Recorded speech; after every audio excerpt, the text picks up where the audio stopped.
The following broadcast is a presentation of iRacing Motorsport Simulations live on LSRTV. We'd like to thank all of our partners for their support. He may get the run on the outside, off of the back straightaway. 26 and Hallmark trying to go 3 wide. No one will let them. Talking and bobbing and weaving down the back straightaway, looking for a way around. The 5 machine trying to take a look underneath the 3 car. He's gonna dive it in down to the bottom. A huge move down to the bottom of the racetrack. Back bumper. Can anything happen through the tri-oval? Walker Thomas to the inside. Here he comes to the outside. Side by side through the tri-oval. The 14. It's going to be a photo finish to the line. Who's going to get it? Walker Thomas. Machine coming out of turn number 4. Tiller looking to go 3 wide, almost 4 wide. He's going to try to look for a gap. Bobbing and weaving for the lead down through the tri-oval. Photo finish. 2 by 2. The 65 gets the win.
Welcome race fans to PTR TV on LSRTV. Tonight's action is from the Integrity Racing League live in the Irish Hills of Michigan at the Michigan Speedway for 200 miles, 100 laps of action here tonight. We will be bringing you the coverage live here tonight. Myself, Corey Silva in the booth with Evan Black. We have Joe Chris behind the scenes. Evan, another race for the Integrity Racing League. They always put on a good race for us. Usually a nice, clean race, a lot of competition, a lot of pit strategy. I'm expecting the same here tonight. What about you? Yeah, we had a good race at Pocono last week and now at Michigan for 100 laps here. It should be a lot of the same that we saw at Pocono because it usually gets fairly spread out here and along green flag runs and a lot of strategy. Yeah, that should be the case here. Nice wide track, a bumpy track here on the older configuration of the racetrack as there's 2 minutes left in qualifying. Adam de Blasio, pretty much, he is the dominant driver in this season and doing exactly that again. Right now, currently P1 by about 3/100ths of a second over Joseph Tice, another top driver in the series. So interesting to see how it does play out. De Blasio leading the standings by a whopping 129 points over after only 14 races. Yeah, with a little bit of an asterisk that Don Stevenson did miss a race, but still, that was a that is a beating he's putting on these guys, Evan. And only about 300s up over Tice, but this is just qualifying.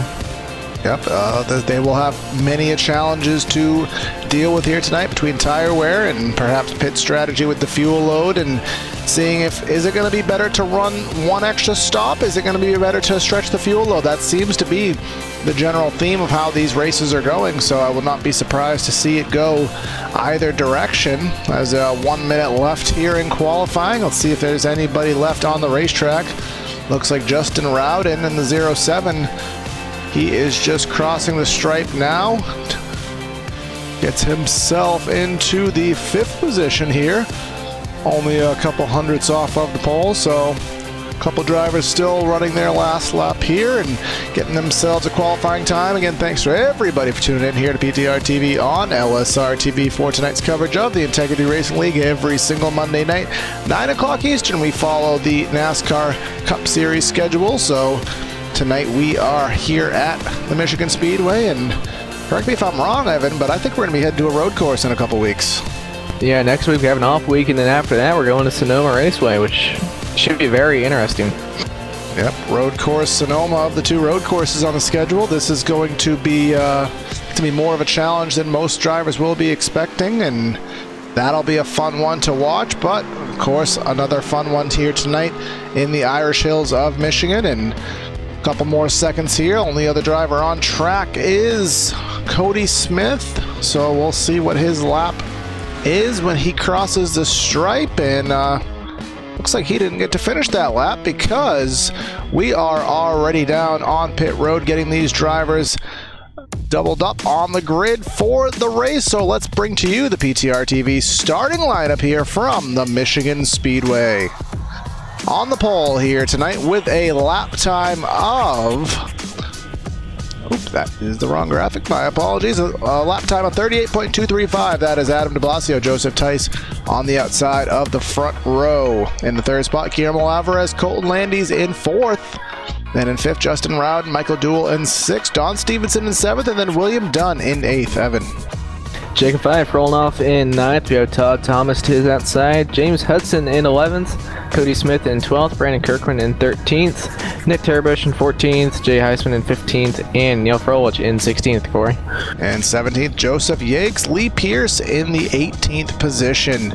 Marco Tomasini in 19th, Alan Rowell in 20th, 21st, Nick Zotner, Lance Gentles in 22nd, Brad Patton 23rd, and then Alan Pahari in the 24th spot. And Tyler Herr rolling off in 25th, Jason Miller in 26th, Eric Trego in, actually that's a little bit backwards, Eric de Blasio in 27th, Carson Bechtel in 28th, Chad Dillon in 29th, Kent Weatherall in 30th, Randy Fash in 31st, and Greg Trego rolling out in 32nd. Yep, so over a 30-car grid here tonight from Michigan for the Integrity Racing League. They are known for putting on a large grid, having a lot of drivers turn up for these races, so that will just make even more action for us to watch here tonight. The weather conditions these guys will be enduring, nothing out of the ordinary. We like to call it iRacing default. 78 degrees in the air, about 104 on the track, 55% humidity, and the 2 mile an hour wind rather from the north. So 2% wind. 2% wind, yes, exactly that, Evan. But these guys now rolling off of the grid here tonight. See what these drivers are capable of. Again, a 200-mile race, 100 laps around the Michigan Speedway. See what these guys can do, Evan. We would expect probably, I'd say, about a 45-lap pit window. That sound about accurate to you? That's what I'd say, probably about 40 to 45, somewhere around there. So that would mean it's going to be a 2-stop race. Which, do you think they'll want to pit maybe a little bit sooner, like around 35 or something? So if we go green, it's going to be the typical aspect of, is it going to be maybe 30-60 or maybe 33-66, and then that's probably the best bet, I would say, is just run this race in thirds. I don't really see an extra third stop being beneficial, but again, we've been wrong many a time before, so we'll see what happens here. But down the 3M back straightaway here at Michigan Speedway. Cameras tonight for tonight's broadcast brought to you by Track Cams for Gourmets. You can check him out at trackcams22.com or facebook.com/trackcams if you like the views that we are presenting to you tonight. But we come through corners number 3 and 4 here in Brooklyn, Michigan. Evan, get us underway tonight. Coming through turns number 3 and 4 now behind the iRacing.com pace car. Adam de Blasio going to be leading this field to the green. Joseph Tice is outside. Guillermo Alvarez in 3rd, and last week's winner, Colton Landis, in 4th. His pace car gets ready to pull down into pit road. And there it goes. Now waiting on de Blasio to get us underway here at the Michigan International Speedway. And there he goes. We're underway here. Very good start by the 25 on the outside, but the 48 with the clear-cut advantage will get the whole shot entering corner number 1. Guillermo Alvarez to the inside of the 25. You do not want to be on the inside in turn 1 here in Michigan. It is very flat, but they are doing a good job so far. The 25 machine hanging around the outside. That's Joseph Tice. Big wiggle from Jacob Fife there. They're 3 wide in the back of the pack. Everyone fanning out down this long back straightaway. 3 wide further back in the pack, but up front, de Blasio is trying to get away from Alvarez, who now is in 2nd. Alvarez closing in just a little bit through 3 and 4. Now down the front straightaway, it looks like it's pretty even as far as runs go. Yeah, they're not. The draft here at Michigan is prevalent, but it's not overbearing, so you're not going to see anything drastic like you would have seen in the Xfinity race here at Michigan Speedway the other day. But up front, Adam de Blasio with that lead. You could see them running the 2nd lane there off the bottom of the racetrack. You don't want to be right on that yellow line, Evan. It's a white line, but yeah, you don't want to be on it. As battle going on for the 4th position. Michael Duel underneath Colton Landis in that 49 through 3 and 4. Out of 4, that 49 is going to take advantage of the higher lane, get that run down the front straightaway and clear that 88. So now the 07 trying to get by that 88. 07 going to the high side down the front stretch. See here through 1 and 2. 07, he's just barely on his quarter panel. Yeah, he's just trying to get to that right rear to give him the advantage through 1 and 2 and get him down the back straightaway, but he was not able to do so. He will drop back behind Duel, does Justin Rowden down the back straightaway, seeing if he can get a run, perhaps on the bottom in turn 3, doing exactly that. Pulls door to door, entering corner number 3, tries to clear him on the inside. He'll do the slide job in front, a little bit of contact from the 88, trying to get him loose and do a crossover. 88 going to try and do the crossover out of 4 as we have a battle for the lead.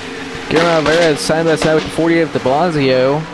At the line, it went to Alvarez down into turn 1. We'll see who can clear, and it looks like it's going to be the 83 clearing for now as the 48 is way up high through 1 and 2. Oh, sorry about that sound. Something broke in the background. I'll check that out after the race, but up front, Alvarez takes the lead.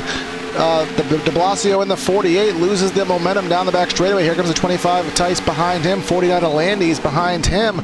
They might be trying to sucker out the 48 to the top of the racetrack as the 25, 48 still side by side through 3 and 4. A little bit of a wiggle from the 25, still cannot clear him. 48 gets the run back up the top. Yeah, I thought Tice was going to clear him there, but he got a little bit loose out of the corner, and that allowed the 48 to get the run, and still going to be even going down into turn 1. We'll see, and 25 pulling ahead just a little bit through the center of the corner. We'll see here on exit. It looks like it's going to be the 25 of Tice clearing that 48 for the 2nd position.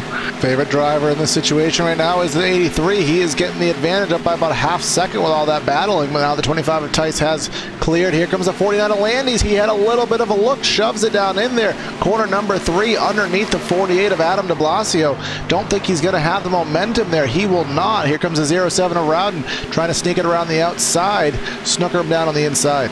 That 49 had enough momentum to stay side by side with the 48. So down into turn 1, looks like the 48 has clear as now the 07 trying to get by Colton. See here through 1 and 2 if that 07 can make that top work. It looks like he will as the 49 is getting loose down there, running a little bit lower than he would like to. Down the backstretch as the 07 has the run. Yeah, that lack there of banking on the inside and 1 is a killer. You really cannot be down there all the way in the first lane. You really want to be if you're side by side up in the 3rd group. That's going to give you the best run, and that's what the 49 does not have.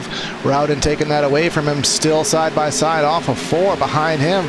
Todd Thomas in that 78 trying to close in. Him and William Dunn trying to bump draft their way down the front straightaway. And it's turn 1, still side by side with that 07. 07 now clearing, not quite. He will out of 2. Just barely going to clear that 49. Is now the 88 trying to get back by Colton. Yes, he is down to the inside. 3 and 4, you can make it work a little bit better down there to the inside of the racetrack. That does appear to be what the 88's trying to do. Trying to get down there and dig hard on that inside groove side by side for the 5th position. at the moment. Landis doesn't give him a lot of room. That gives him the momentum there as he bogged him down. 88's going to try to wash up and clear in turn 1. Cut the nose off, but he did clear for the spot. So Michael Duel now up to the 5th position is Colton Landis. He's starting to drop back a little bit here. He rolled off in 4th, now in 6th. See if maybe, I wonder if he burnt his tires up a little bit too much there. Yeah, this is the point in the race, Evan, that you will start noticing that tire wear. If it is going to take place, it is going to take place now. Usually you can kind of be Superman for about 5 or 6 laps, but once you eclipse that maybe 6 to 8 lap barrier, whatever you've done, the damage is going to show. Alvarez now up to about just under a half-second lead over Tice. And last lap by, Tice was almost a full 10th quicker than Alvarez.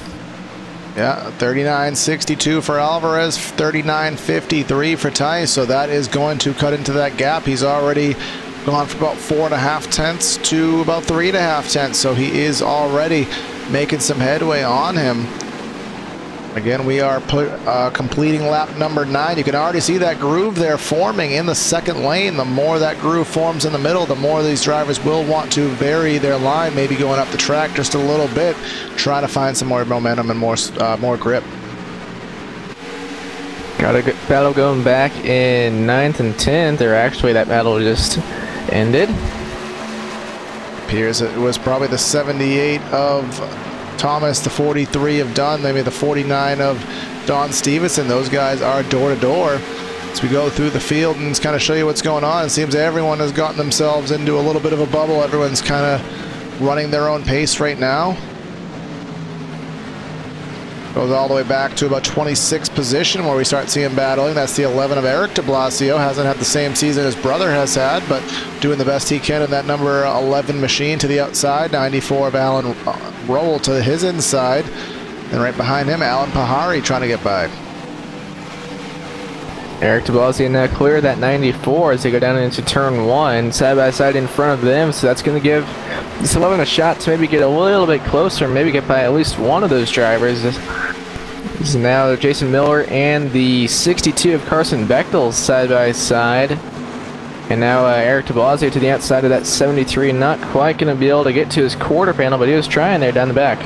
Yeah, Bechtel all the way to the top of the racetrack running that third groove, which isn't quite rubbered in yet, but he got a pretty good amount of momentum there on that line. Here he comes caping it all the way up to the fence, trying to hold that momentum down through the tri-oval, the D-shaped oval here at Michigan. No momentum there. Gentles and Pierce side by side for 22nd, but we have a little bit of battling going on up front yet again. Looks like Colton Landis is side by side again with Michael Duel. Those guys cannot settle that position out. Landis now getting by that 88 for the 5th position, but the 88 of Duel trying to fight back on the outside. The 49's getting loose, sliding up the track, but the 88 is still going to get the run down the front. Yeah, that little bit of a wiggle from Landis perhaps cost him that run he needed. So he's going to get bogged down there, and Todd Thomas is not going to give him a break. He's going to try to fill that gap in along with William Dunn. So Landis is going to have to dig hard, try to get in line somewhere. He might lose 3 or 4 spots. 88 should clear that 49 down the back. Yes, he will. Now the 78 going to try and slide in there. There he goes to the outside of Landis for the 6th position, as the 49 is still trying to dive it underneath that 88, but not going to be able to through 3 and 4, as now the 78 is to his outside. But Landis is going to clear. He's going to have an opportunity to slide up in front of the 78. There he goes. Yeah, Landis really tried forcing the issue there to get to the top of the racetrack, and he did just that. I think Thomas may have cut him a little bit of a break, but Evan, we're going to go back to the front of the field, and that 4/10 of a second lead that Alvarez has evaporated down to just a hair over a tenth, but Adam de Blasio and Justin Roud in the picture, so we may have a 4-car battle for the lead. Yeah, the top 4 cars have kind of broke away from Michael Duel in that 5th position, about a second between 4th and 5th right now. Yeah, 2 separate packs going on. I saw a little bit of a wiggle there off of 4 from Alvarez. He might be losing the handle on that number 83 machine himself, and Tice will come full bore down the front straightaway. Not quite enough momentum to dive in corner number 1, but this is the closest he has been. As behind this, we can see who else is who is battling side by side. Take a guess. It's probably who it's been all race. Yes, it is. It is Duel and Landis, and then right behind them, Dunn took a look under the 78 of Thomas, but nothing going there. Don Stevenson underneath William Dunn as well. Stevenson working his way up. I don't know if Dunn, it looks like he may have gotten the wall. No, he just got held up by that 78, with them being side by side out of 2. That cost the 43 a ton of momentum, and then I allowed the 47 to take a look underneath them. Yep, so they will go side by side. And Evan, what is this like from a driver's perspective with the 49 and the 88? Are they having fun now, or do they just kind of wish someone would just take this position and go? It kind of... Sometimes it can be fun, sometimes you get a little frustrated whenever someone races you that hard this early. I would consider it fun. That's what I would call that kind of racing, but sometimes it can get a little frustrating. Duel trying to pull off a Kyle Larson all the way against the fence there, and that didn't quite work out for him. He lost the momentum, lost the spot. Not sure if he'll get the run down the front straightaway to make up for it. He will not. So Landis, for the time being at least, into the 5th position. But we have a battle for the lead. Side for the lead, yeah, with a lap car right in front of them. Greg Trego. But they're side by side out of 2 for the lead. Joseph Tice down on the inside underneath the 83 of Alvarez. Down the back straightaway. 25 has a slight advantage as they get ready to go down into turn 3. Let's see if that 25 can make it stick down there at that low lane, and it looks like he's going to. Yeah, I really didn't think Alvarez was going to be able to make it work up top and even hang on for as long as he did, but big wiggle from Tice in front of Alvarez, who cuts back to the inside of the track. Big scare there. Everyone very quick on the reactions to make sure nothing bad happened, but here comes Alvarez. Can he dig on the inside and clear? I thought Tice was going to be in the preferred position there entering turn 1, but the 83 just sent it down into the corner and cleared him. Now we'll see out of 2, and the 83 is going to hold on to his run. That was a masterful job by the 83 to both react to the loose situation and also to hang on to the lead and hang on from that attempt thus far. 18 laps in, you can see the top 4 within about 0.3 of a second. 25 is, we know, is fast. We just have to wait and see. Does de Blasio have a second life? Looks like he may. I would not be surprised if he's trying to make a move on the 25 shortly. I'm wondering if Alvarez maybe burned his tires up just a little bit, because it seems like these 3 guys behind him are all faster than him, but it's just so hard to pass here at Michigan.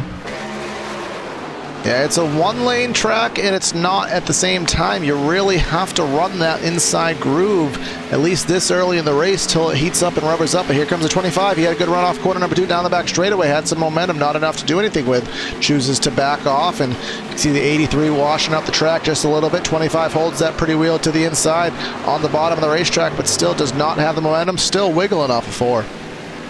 Yeah, it seems like it's really loose out there for these drivers, especially out of 2 and 4 off the corners. These drivers are getting really sideways. That hurt Tice's rental with their out of 4 now into turn 1 and 2. Both of those drivers up there in the 3rd lane now cutting down to kind of the 2nd lane. Yeah, with the 20 laps of green flag of it, and here at Michigan everyone kind of running that same exact line as here comes Tice again in turn 3. He's going to send it on the bottom of the racetrack, but doesn't have enough. Alvarez is going to use that 3rd lane, keep that momentum wound up. What will happen here off of corner number 4? Tice loose. That's what's going to happen. A big wiggle from the 25, and Alvarez playing hard defense here and is able to gain the spot, well, actually hang on to the spot rather. Alvarez is doing a really nice job of holding these guys off. I kind of thought they would have got by him by now, but he's doing a really nice job of hanging on. Yes, he is. Alvarez clearly is not in the best situation now. He is clearly on defense, something the Cleveland Cavaliers could use a lot more of, but he has a lot more than them. He's hanging on to that position for the time being, but it may be for not 25 again. How many punches can the 83 hang on for? He's going to hang on to another one here. He's going to try to. Here comes Tice again. Tice got a bit loose once again out of 4. Lost a little bit of momentum there, but down into turn 1 and 2. 83 is definitely driving in a lot deeper than Tice is. I think Tice is getting a little bit better runs off the corner. We'll see here out of 2. And you can see Tice just closing on the exit 2 and down the back straightaway.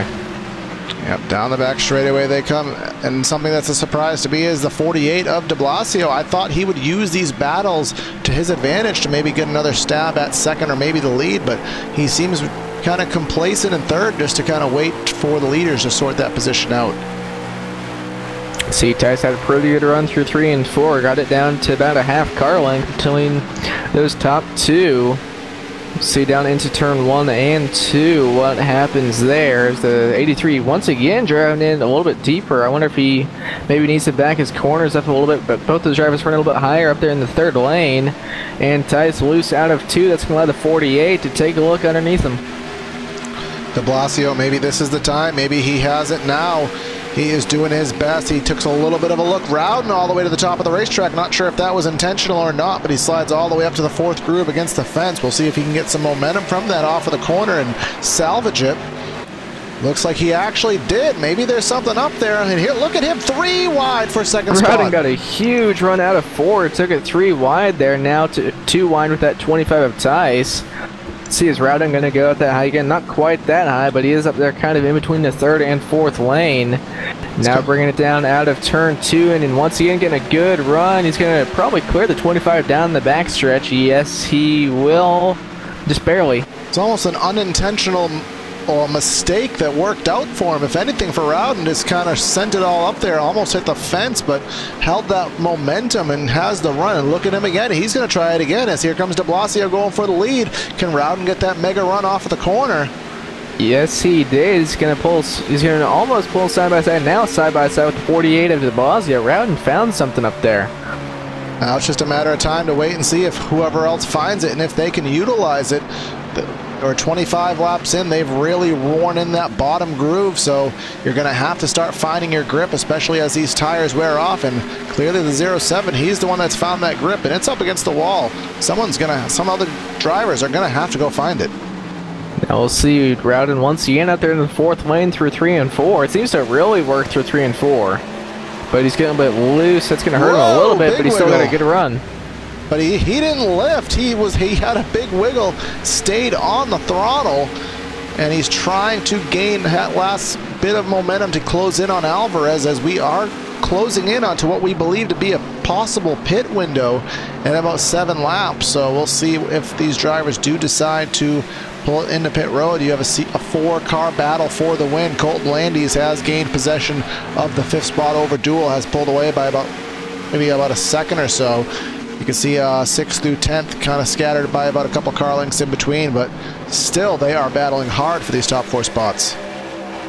Rowden got up there into the 5th lane a little bit there. That's the highest he has been, and it worked for him. He got a good run down the front stretch.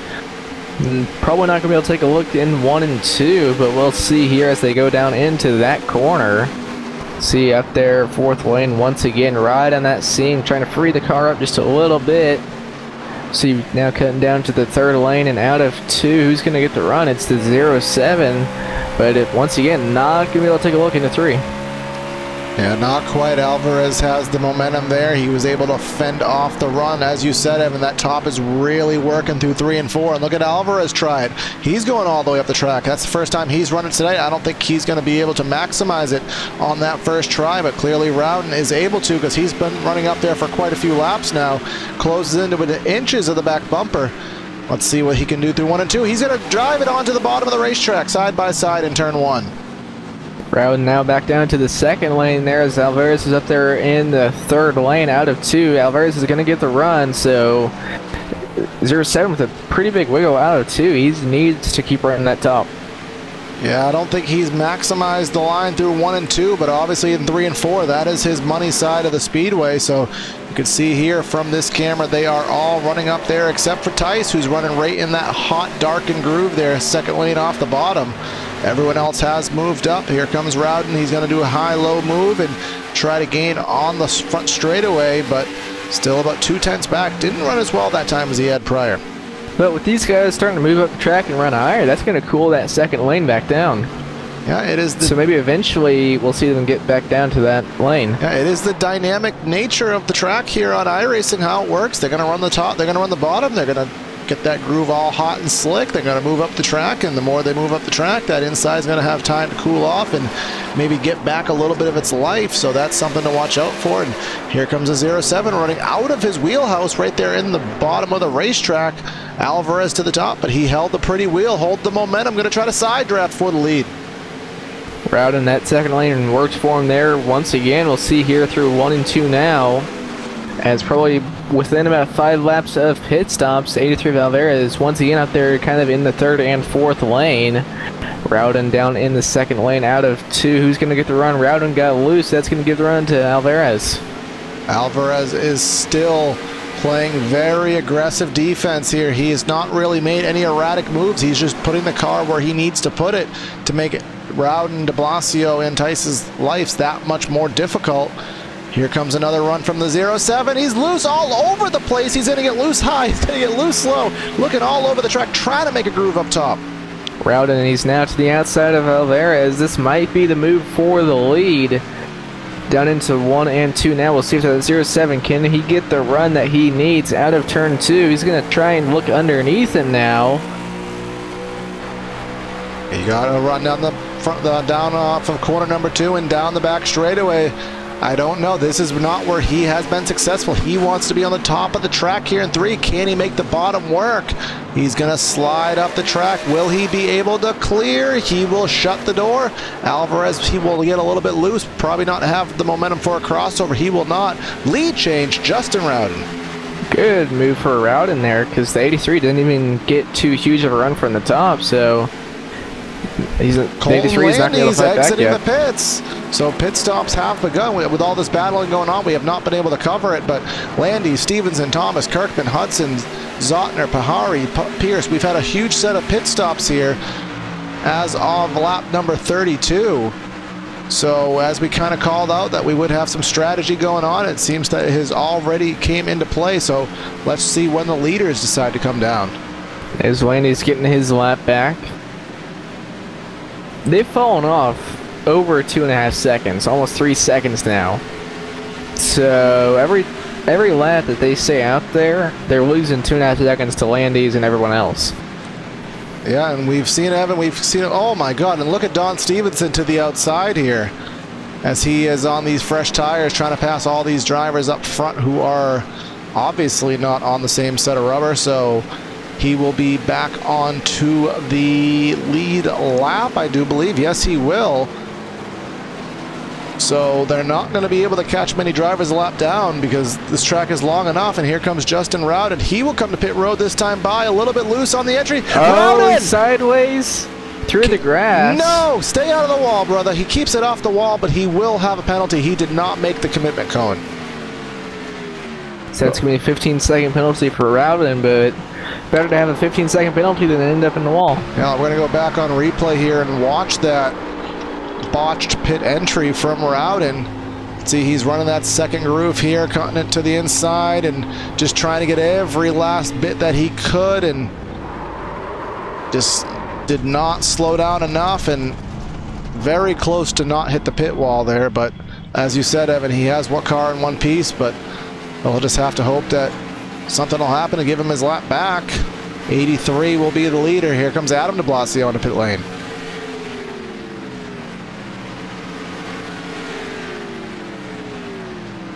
So, Corey, there's no way they could go 50 laps, right? No, absolutely no way.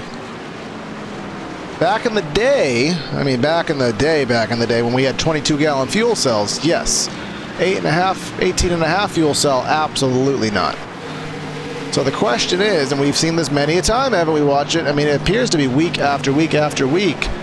Pitting early, getting out the big lead versus staying out and being the chaser. We've been on a streak where the chaser hasn't been winning as often, if I can recall correctly. If my memory serves, which you know how my memory does operate.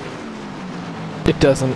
So that seems about right. I don't feel like the guys who have been chasing the guys pitting later, they haven't been gaining all the time back that they've needed, if memory does serve me. So by that logic, I'm not thinking that Alvarez staying out and trying to have the fresher tires at the end is going to work out for him, and he will have a hard time getting low down for the pits, but he will have a better entrance than Rowden. He will keep it going straight, barely. He almost didn't there. That's a little close. So that will put Tyler Herr as the leader, still waiting for him and about 7 other drivers to pit. Well, actually, not quite 7 drivers, only about 2 drivers, actually. So lap 37 is in the books. Tyler Herr still on the speedway, turning his laps. Still have only driver that is radically out of this contention now is Greg Trego in 32nd. He is 14 laps down. Everybody else is either 1 or 2 back. So competitive race. Here comes Tyler Herr, lap number 37 coming to 38. He takes it to pit road. So that leaves 2 drivers out there that have yet to come to pit road. I believe that's Kent Wetherill and Randy Fayash we are waiting on. So number 70 presumably will get the lead for this lap. Yes, he will. So score him a bonus point. Score him on the lap sled chart. So for a driver like this, he's going to pit roughly on 40-80, and he's just going to have a really short stint to the end. And I'm not sure that he's going to get enough time out of that to maximize what he needs, but maybe he's banking on a caution. We've seen some very interestingly placed cautions that have really shaken up the strategy, so can never count that out as an option. Once everyone does come down pit road, Colton Landis will cycle through to the lead. And Don Stevenson is in 4th right now, which what will be 2nd once everyone pits. Yeah, so as we always like to do, Colton Landis, who is the first driver, well, effectively your leader when it all is said and done. And I think Joseph Tice, the next guy we are waiting for, as he comes off at number 2, does Landis. 25 just now coming off of 2, so the gap is not that much, only about 5 seconds. So I think Tice is going to get him in, well, I think he's going to get him within at least 10 laps.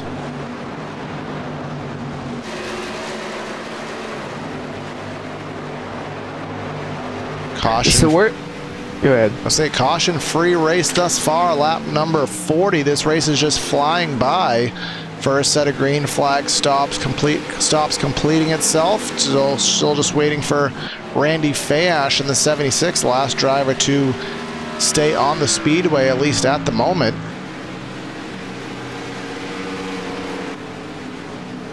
So Alvarez is back in the 13th position now. He'll be 12th once Fayash pits, but he's still about 14 seconds off of the lead.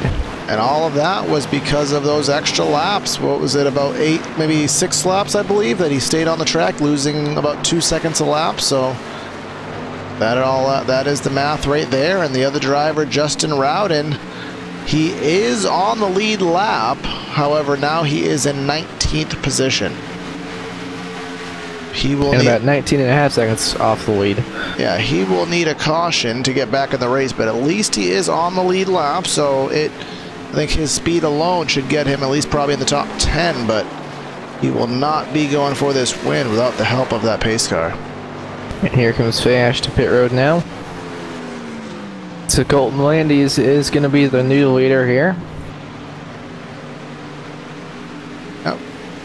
Yes, he is. Colton Landis up front. Remember, he's been battling with Michael Duel for a good portion of this race. Duel after his pit road. I don't think he got on pit road very well, if memory serves. He's now back in the 8th spot. Jacob Fife ahead of him in 7th. And then a pretty similar set of drivers we've seen all race. We have Adam de Blasio, William Dudd, Todd Thomas in the top 5, but Don Stevenson in the 47. He is holding steady in the 4th spot at the moment, but look at the 43 surging on him. There's definitely a tire difference between those 2 drivers. Yeah, 5-lap pressure tires on that 43. Stevenson is on the oldest tires of anyone out here right now. And that's the price you pay. You put yourself in that boat. You know you want to gain some track position. You know it's going to be hard to keep it, but As we said, you never know when a yellow can come out, or even if when it all cycles out. As long as you're in a better position than you were when you pitted, it's still a net gain for you.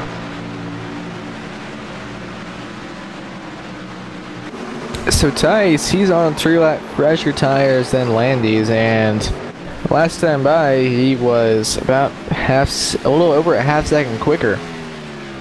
Yeah, we'll see the lap graph as they cross the stripe. A 40.6 for the leader of Landy's to a 40 flat for Tice, and then even de Blasio running a 39.8. He is absolutely flying as de Blasio. And then Alvarez with a 39.60. And he's back in 9th. Yeah, he's flying even higher, faster, however we want to go with that analogy, but obviously he does not have the track position to show it, but he will be gaining. But Evan, if he's only gaining maybe 2/10 on it, even Tice perhaps, he's not going to cut into that gap very quickly. He needs... See, this time Tice was only 4/10 quicker than Landy's last time by. Then Alvarez was, well, still waiting for him to cross the stripe. He just did a 39.78, so Alvarez had about 4/10 on him that last time by.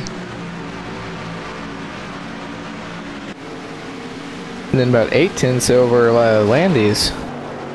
And that's only with about 10-lap pressure tires, or not even 10-lap pressure tires, about 8 or 6-lap pressure tires from Landy's to Alvarez. I think at this point, Evan, we almost need to write a book of how to watch a race when there's about 8 different tire strategies going on, because every single week, and it's fun to watch, and it's also mentally exhausting for us here in the booth trying to calculate it all and figure out who's going to do what, who's on what cycle.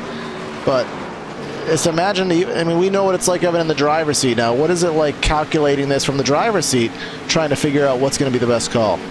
You put a lot less thought into it. That's all I know. Because you know you can't sit there and do the math. Well, he's gaining on me by 3/10. He's doing this. You make a call, you run your race, and I mean, ultimately, you just kind of pray it works out in the end. And usually it doesn't for me. And I mean, sometimes we have the benefit of a spotter or a crew chief, but I mean, then you're just putting all the pressure on somebody else, which is why they are the most important people on the team, because they're making all those decisions. I just want to drive the car.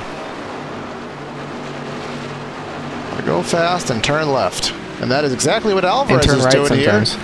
Yeah, we'll be doing that next week or 2 weeks from now, but Alvarez going fast and he's going straight. He doesn't want to turn left now. He wants to turn left now, and he will clear for that position.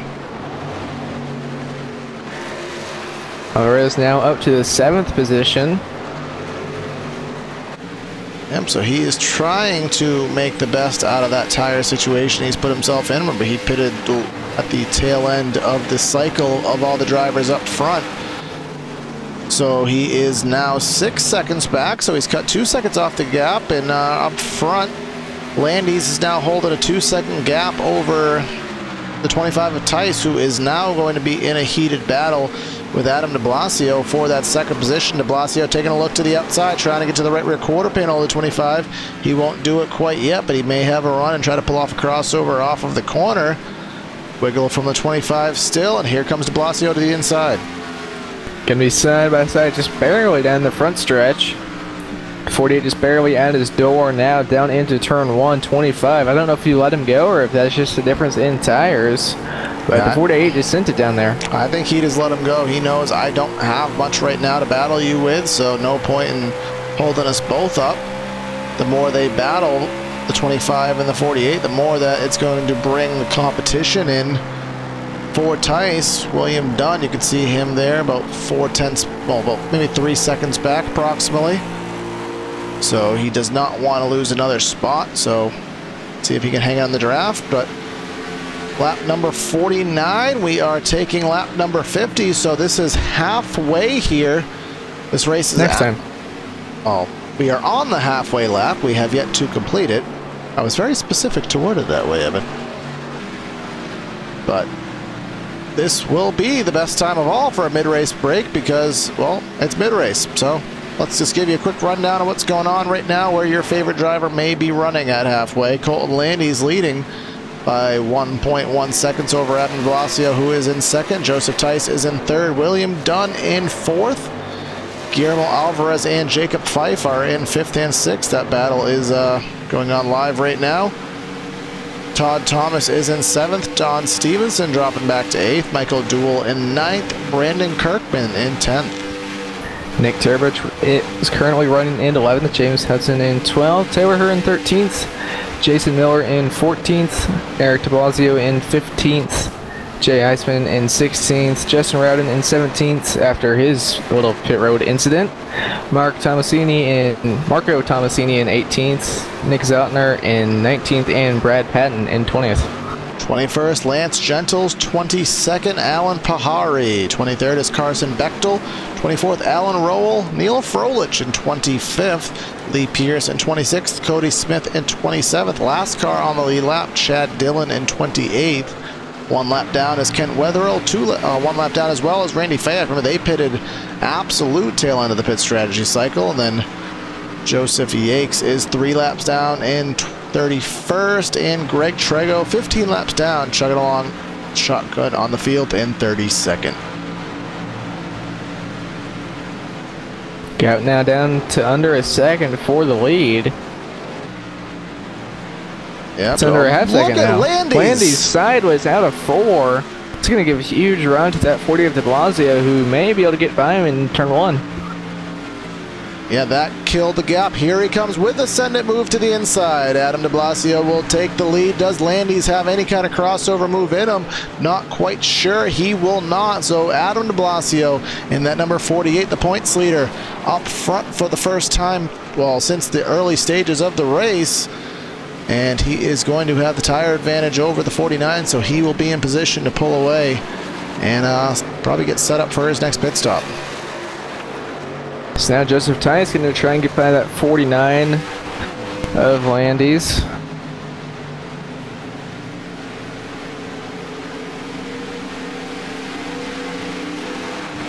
Yeah, Landis will be in hot pursuit. Well, the 25 will be in hot pursuit of that number 49 of Landis, as there is a lap car. That is Joseph Yakes to the top. You can see that significant damage. I don't know what happened to him, but obviously it was rather major for that kind of damage. But coming down the back straightaway into corner number 3, 25 right to the back bumper, following directly in the tire tracks of Landis, trying to run maybe a little bit lower there off corner number 4. They remain in the same position for this next coming lap. Tice now taking a look underneath Landis for the second position. Tice on about 3 lap pressure tires. Down into turn 1. Looks like the 25 is going to clear, but the 49 is going to try and fight back up in that third lane. And Tice getting a little bit tight down there in the second lane. That's going to allow the 49 to stay right on his quarter panel down the back straightaway, and the 49 has the run. Yes, he does. He is trying his hardest to stay up on the side and play that hard defense that we saw Alvarez playing earlier. He will run out of defensive abilities, at least for the moment, but can he go on offense with a crossover off of corner number 4? He will not. Tice will take sole possession of the second spot, move Landis down to third, trying to draft up as best he can on the front straightaway. Will not be enough. de Blasio now up to a little over a 3/4 of a second lead over now Joseph Tice.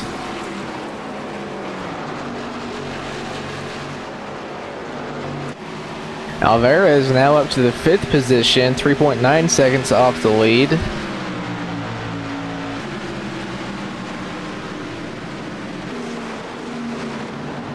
Yeah, so up front right now, we'll see here, Evan, and we're on lap number 56. We did see pit stops starting as early as laps 30, so that would insinuate some drivers will come down on lap 60, but I'm expecting a good portion of the field to come down around lap 65, 66. Yeah, I'd say probably some will start at 60 like you said, Corey, but I'd say most will be around 66. That will give the closest to an even set of stops, 33, 66, 99, pretty much 33, 33, 34, which that's what I would run. And seems to be a common theme here tonight, so let's try to find some action for you on the track. Everyone is pretty well spread out and situated at this point, as these long green flag runs will insinuate that. But just let's kind of go into the points right now. We talked earlier, Adam de Blasio dominating the season, up by about 129 at the moment, obviously leading the race right now. Don Stevenson second in the points. He is in the 9th position right now. Then we have William Dunn third in the points, running in the 5th spot. Joshua Campbell, which I haven't seen that name on the roster. Yeah, he's not in this race tonight. So no 4th place, so that'll give Jay Heisman, who is actually... I don't think he's here tonight either. He's back in the 16th position. I knew I'd heard that name earlier today, but couldn't quite pinpoint it. But yes, Jay is cruising in the 16th position. He has Justin Rowden behind him, who's trying to claw his way back up there after that pit excursion, if you will.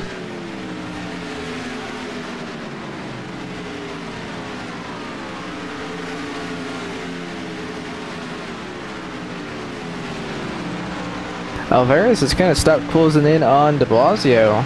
De Blasio's actually pulled away a little bit. It's now back up total over 4 seconds. Yeah, I think at this point the tires have equalized, so even if he is faster, he's not faster enough. Actually, last time by de Blasio had him by about half of a tenth, so I think at this point Alvarez is going to have to just play from behind now of what he did last time. It cost him 4 seconds and it did not have any positive effect to it, so that's just going to give the 48 that much easier of a situation. So what does this do for Tice? What does this do for Landis? Does this call them to pit road early again, or is their bed pretty much made and they just have to just pray for a caution or pray for a mistake? Well, Tice and Landis, I think they maybe try and come down a lap or two before de Blasio made 65 or something, because then they'll probably get in front of him, because they probably gain about 2.5 seconds. And there's Landis to pit road. He's going for the undercut again, and nice smooth entry into pit lane for him. Here comes, I think that's Todd Thomas behind him. Todd Thomas has been in the top 5, top 10 the majority of the race. So this is the first set of stops. What will this do? Will this drag anybody else in early, or will we have another pit early, pit late kind of scenario? So I'm assuming now that Landis is planning on running 40 laps to the end. If he's pitting now. We have seen drivers, I mean the first set of stops we saw drivers go about 38, 39 laps, so obviously he wouldn't make the call if he wasn't comfortable with it, but it is. I think the longest they went was about 43 that someone went. Yeah, maybe I think Randy Fayash perhaps that was. But at this point, that's going to be a very long tire stint. In some cases, it's going to be 8 to 10 laps longer than other drivers. So that's the part that makes me nervous is, how are those tires going to be? And is this going to work out the wrong way for him and lose positions to guys who pit later? Well, we'll find out. With de Blasio, I think he just needs to keep running till lap around 66, where it's going to be about a 34 lap run to the end. Yeah, he is in full control of this race right now. Landis has just passed Tice to get himself that little bit closer to being back on the lead lap. You could just see from de Blasio's back bumper the closing rate of new tires versus old tires. You'd think Landis has about 200 more horsepower. It is solely just the difference in tires. And there goes Landis back onto the lead lap. You can see here from the iRacing dynamic track how much that second lane has rubbered in. These guys running higher on the track to try to find that grip now that the bottom is pretty well heated up and wore out. So that top is even starting to wear in. I mean, I wonder if they're going to have to go even higher.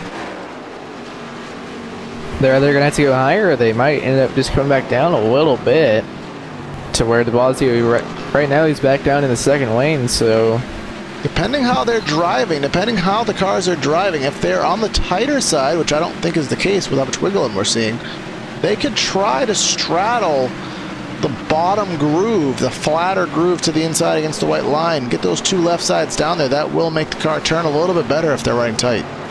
Sometimes it'll make it turn too much better. That is also true, so it is a fine line that you battle. Jacob Fife closing in on William Dunn right now. He is only about 0.3 of a second behind him. That will be for the 4th spot if he can make that happen. Michael Duel pulling out of pit road now. Duel in the 88 car. He is now being scored in the 23rd position. Was running, I believe, latter end of the top 10. So he'll get those spots back as pit stops continue, which we are kind of getting to that, what we believe that pivotal lap to be. Lap 66, that will be the even split to end the race out. So let's see if anybody up front decides to come by this time by.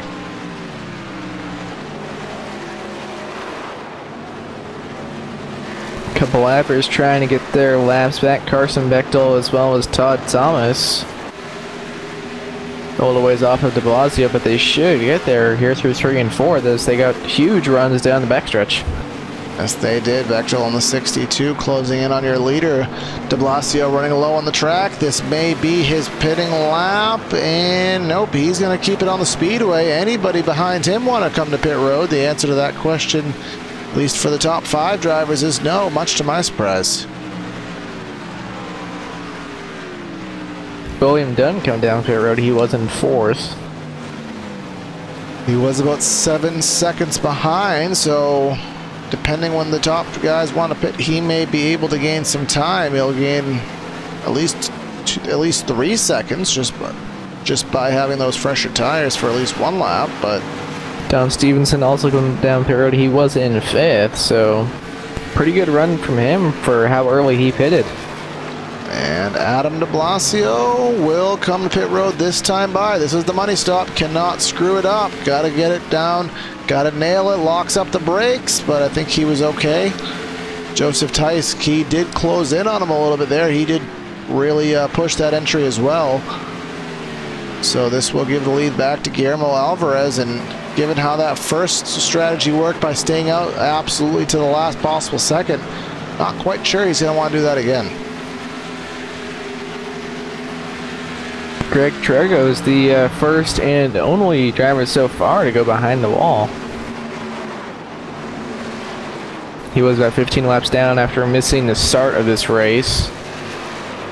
Yep, and then we have Joseph Yakes with that heavy damage cruising around 31st, 4 laps down. Everybody else is, I mean, effectively, if not on the lead lap, they are in the spirit of competition, still running decent enough laps to carry a good race. So lap number 69 on the board. We are turning it out, coming through corners number 1 and 2. Guillermo Alvarez, he seems to want to pit later than everybody, continuing that trend along. Here comes Dunn trying to get some time on him on those newer tires. A little bit of lap traffic ahead. That is the 70 machine, who I believe is yet to pit. And here comes Alvarez. This is going to be a very quick pit entry. He does make it, though. He wasted no time there, which is exactly what you need to do. So we'll see how it shakes out in the end. Nick Tarabush was in 2nd, but he will come to pit road this time by. So James Hudson in the 53, believe he will be scored as the leader here. Yes, he will. So give him a point. And he is the last one because Colton Landis is in 2nd. Alan Rowell yet to pit in 3rd. Todd Thomas in 4th. Then Adam de Blasio back in 5th. De Blasio just entering corner number 1 right now. And Landis middle of the back straightaway. So it's a pretty good size advantage. We are going to step away here just for a brief moment and prepare ourselves for the finish. So we're going to go side by side and be back with you in a couple laps. So stay with us here on PTR on LSRTV.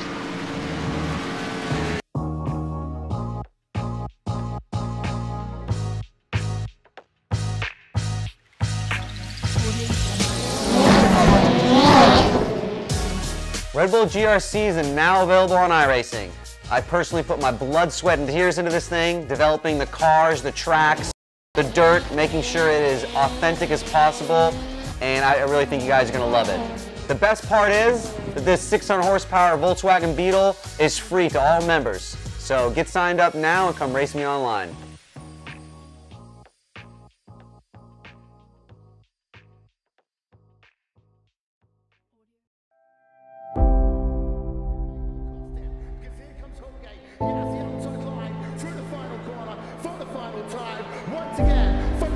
chair of the Indianapolis Motor Speedway. Will it be Tim Hogan? It's going to be Christopher DeMeritt at the line.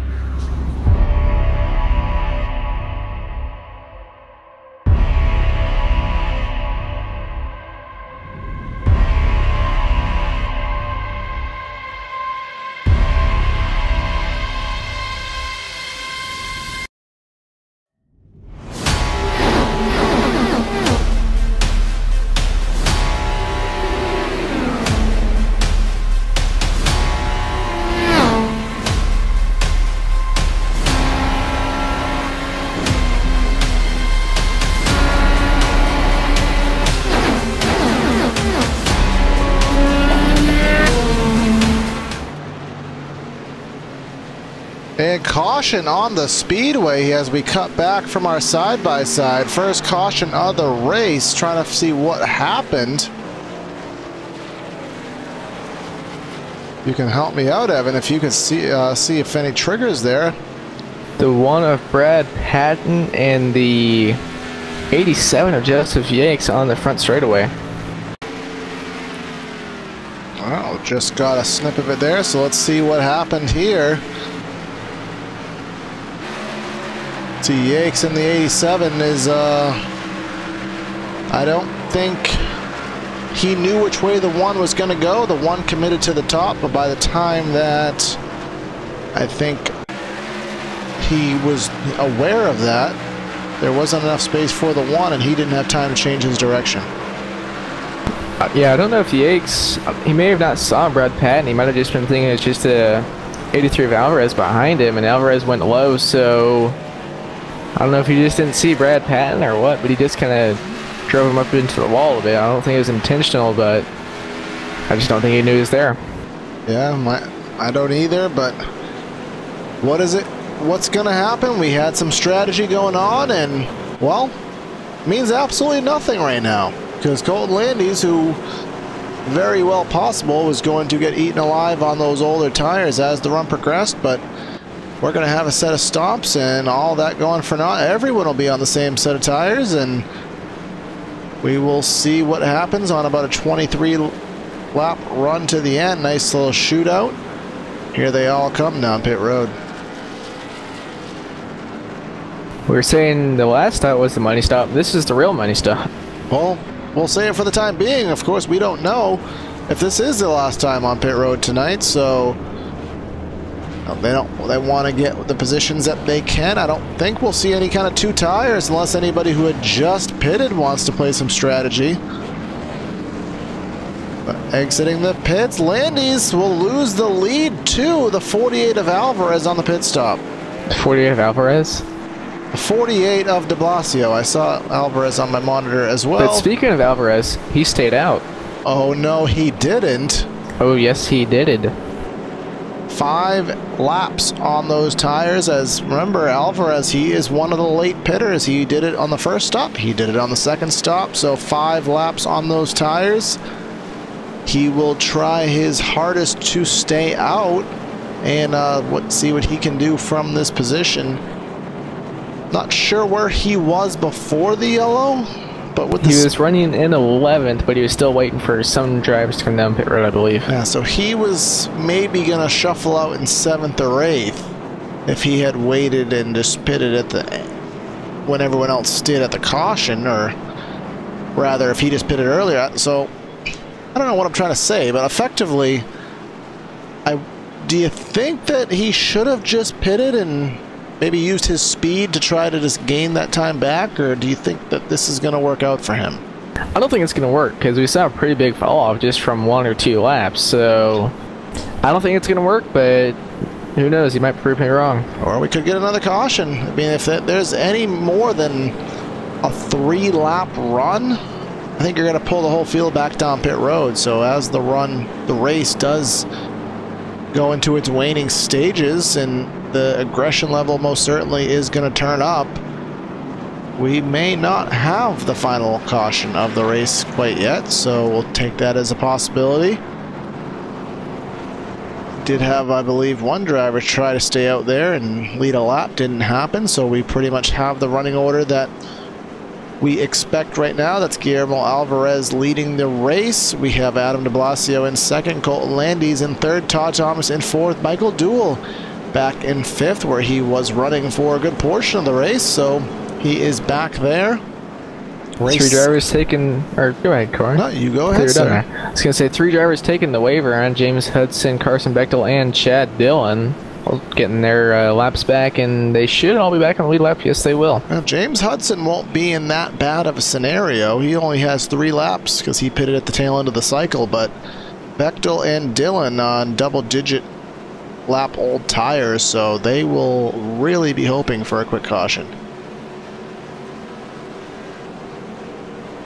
Which we know after a restart, especially here at Michigan, there could very easily be a caution. And where the bottom groove is not at the grip level it was before, you're going to have a lot of drivers diving it on in there on this start. You may see some drivers maybe slide up the track, or we've seen a lot of drivers wiggling on corner exit. Anything is possible, so see what happens here. But lights out on the Ford Mustang pace car, doubled up, stacked up, ready to go back racing in a lap's time.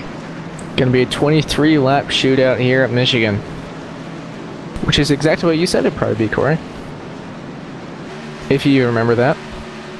You beat me to it there, because I was going to say, I don't remember what I said. It was about 3 minutes ago when you said that, Corey. Mm-hmm. If I could translate my brain into like the amount of RAM I would have, I think I have about 32 megabytes of RAM as brain power. I don't remember anything. So, yeah, 5 minutes ago is a very long time, but I can remember what's going on right now because I don't have to remember it. It's happening live. We do have restart coming up. Alvarez will be the control car to the inside. Adam de Blasio to the outside. Colton Landis, who's shown a lot of speed, and for the first time in a while, he'll be on the same set of tires to show what he can do, but he will be behind Alvarez on those older tires. We'll see what happens here coming through 3 and 4. Evan, get us underway. Alvarez is going to be leading us back to the rear, and Adam de Blasio to his outside. Alvarez on those about 4 or 5 lap older tires. We'll see how that plays out for him as the pace car is getting ready to pull down onto pit road. And there it goes, now waiting on Alvarez to get this back underway. There he goes, we're back underway here at Michigan. Alvarez gets the whole shot on the front straightaway, clears at the stripe. Landis, look, a big bump there on the front straightaway. Landis goes through it. To the outside of him is Adam de Blasio for second. That is a battle. To the inside, they will still be door to door. Here comes Adam de Blasio with the run off the corner exit. They're tight off of corner number 2, nearly some contact. 48 de Blasio is going to clear for the second position now. 78 of Todd Thomas trying to fill that gap with that 49, not going to be able to. So now we'll see can de Blasio with his 5 lap fresher tires get by that 83 of Alvarez. I would expect the answer to be yes, but we'll see how long it takes if he indeed is capable of doing so. See them still going 2-3 wide throughout the field. Top 7 or 8 have gone single file and gotten themselves settled out already. Piling off into corner number 1 over 200 miles an hour here at Michigan. Here comes the 48 with a power move off of corner number 2. Looks to the inside of your leader. 83 had a little bit of a wiggle out of 2. That costed him a run. Now Landis to the outside of de Blasio. See down into turn 3. Where's the 49 going to try and go? He's going to go with de Blasio and try and get by that 83. Landis going to take a look underneath de Blasio for the lead. Landis trying to go 2 for 1 there. He's still side by side with the 83, but has the left rear trying to side draft, trying to pull the 48 back alongside of him. He's doing a pretty good job of doing that. Wreck on the front. No caution yet. Caution is out now. Who was scored as the leader? I think it's going to be the 49. Looks like that is on my monitor as well. Nick Zotner was on the short end of the stick there. He had, well, that was a lot of contact in the left rear by Justin Rowden. Don't really know any other way to put that, or let's go on board with him. No, the 52 came down on him.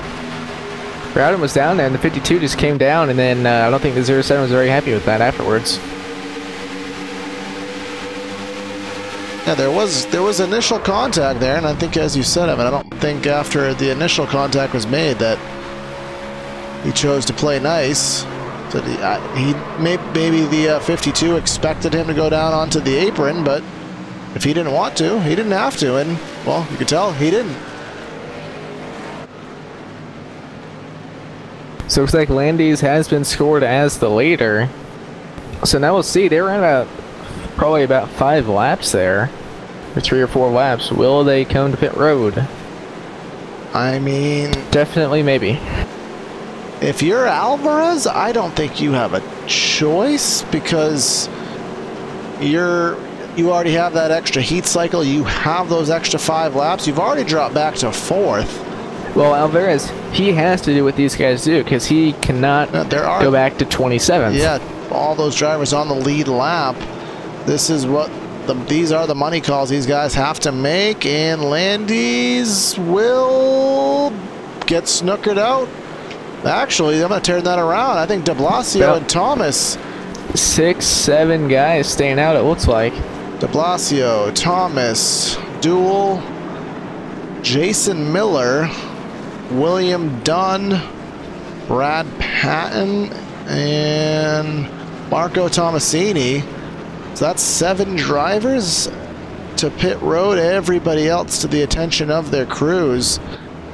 You could tell nobody had an idea what they wanted to do. They were just maybe waiting for an impulsive decision to happen without their full knowledge of what's going to go on. But Landis will lead him off pit road. Tyler Herr, well, he's exits pit road in 2nd. I figured it was going to be a 2-tire stop, but no, 4-tire stop from Herr gains that spot over Alvarez. So we saw how much of a difference about 4 or 5 laps on the tires made with Alvarez and then de Blasio and the rest of them. This is about that same amount of green flag laps. But if you are Colton Landis, actually we have Jacob Fife, who I do believe took 2 tires, so he's in the 8th spot. So Colton Landis in 9th has the best position, but he has 8 drivers to get around. So by the time he gets through, will he have enough tire and will he have enough time? That is going to be the $1 million question. And, well, I guess by that logic, the $2 million question, are we done with the yellows? Maybe. I mean, with these restarts, like I said before, it's really easy to have a crash when everyone's all bunched up. because, you know, these races, they don't get less intense as the laps progress. I mean, unless it's a NASCAR race at Talladega, they usually get more intense as the race ends, so I would expect there to be a little more take and less give.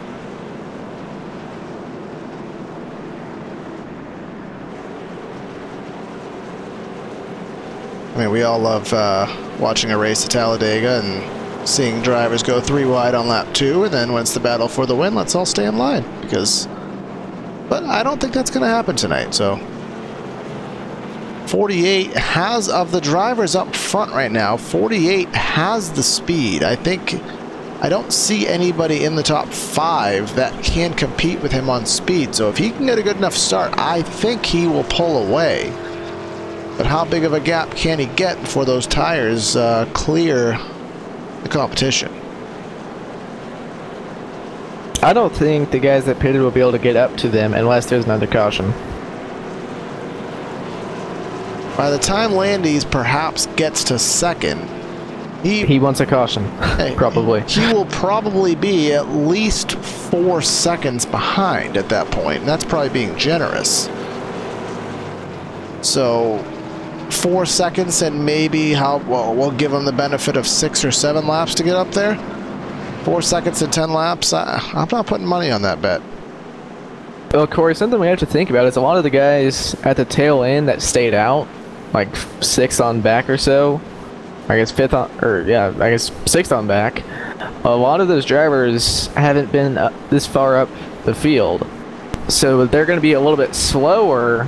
So it's going to be easier to get by him. Yeah, we have guys like Miller, and I mean, really the only drivers up front now that we haven't seen, so we're a little unsure of, are, say, Jason Miller. He's in 3rd. We haven't seen him. Brad Patton in 5th, and then Marco Tomasini. Tyler Herr really hasn't been, at least in the top 7 or 8, which we've been focusing on for the majority of the race. So 4 of the top 8 are kind of wild cards right now, if you will. Sure, they will do the best they can, but I don't think they'll cause a wreck, but they're definitely going to be...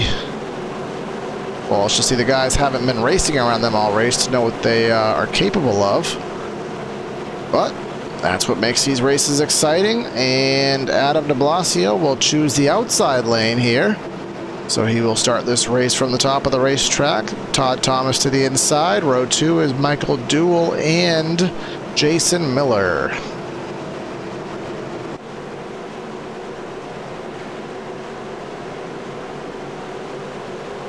Through 3 and 4 here at Michigan Speedway, Integrity Racing League, PTR TV on LSR TV. We've seen a caution-free race kind of turn a little bit onto the incident-ridden side of it here as this race comes to an end, but let's see what happens here. Hopefully it's the final restart. Pace car about to take the hard left turn. It does that right now. Waiting for de Blasio to get this race back underway. There he goes on the loud pedal. A little bit of a wiggle, but back racing at Michigan. Todd Thomas got a pretty decent restart there. He's not gonna have anyone battling him for a second, so we'll see if he can do anything with that 48 of de Blasio. But immediately down through 1 and 2, he's going to have the 88 as well as the 73 trying to get by him out of turn 2. Yes, he does. Landy's there, not going in the positive direction. He wreck on the backstretch, but they're off the track. It's probably going to stay green. Nick Zotner to the inside with Caution Justin is out Rowden. now. Jacob 5 through the caution. 2 drivers. We just saw them on the front straightaway, and now we see them on the back straightaway. So, doing's afoot, as one of our friends likes to say. So let's see what happened. They're coming through corner number 1 and 2, and the 07 just 52. I mean, I guess he got loose there. That's what it looks like. Nick Zotner's just kind of coincidental when 2 drivers who just had an event have another event, but or did he get loose there is the question. Did he get loose or did he get loose? Well, we're going to go on board and find out.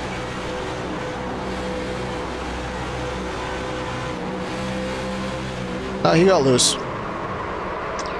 He got loose or did he get loose? No, he just got loose. If he got loose, it'd be that's a different story. But no, he just got loose. That was the genuine, just a racing deal. Just all very coincidental in the process. So 15 to go. We'll see.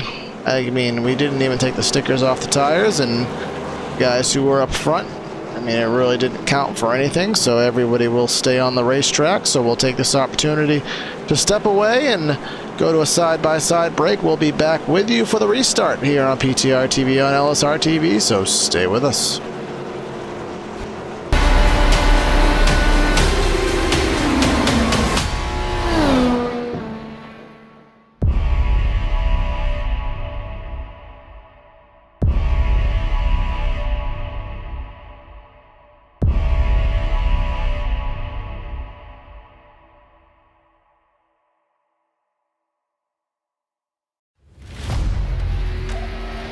The yellow flag is out.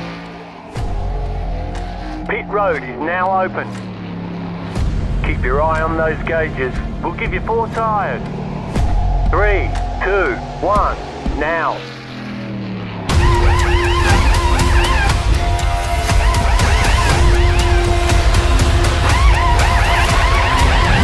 We're done. Get going.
The car behind me is my Chili Bowl midget, the one that I won the Chili Bowl with.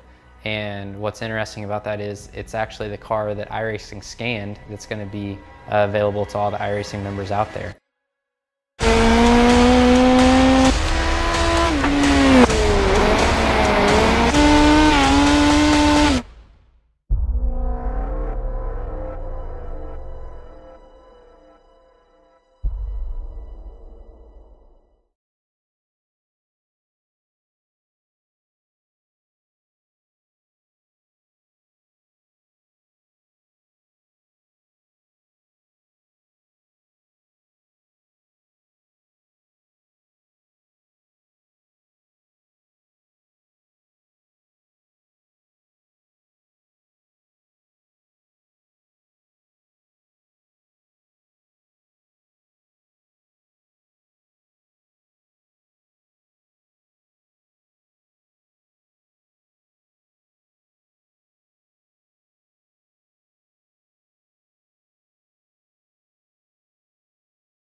Because here comes Holgate.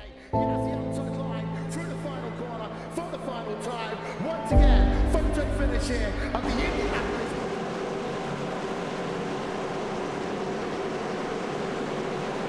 And welcome back to PTR-TV on LSRTV, here for the Integrity Racing League at the Michigan International Speedway. About 11 laps to go once we get the green here.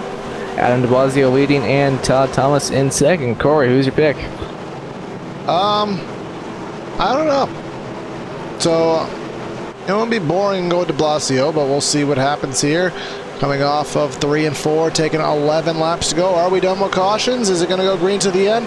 We'll find out together here. So get yourself ready for an exciting finish here at Michigan. Pace car taking the hard left turn onto pit lane. There it goes.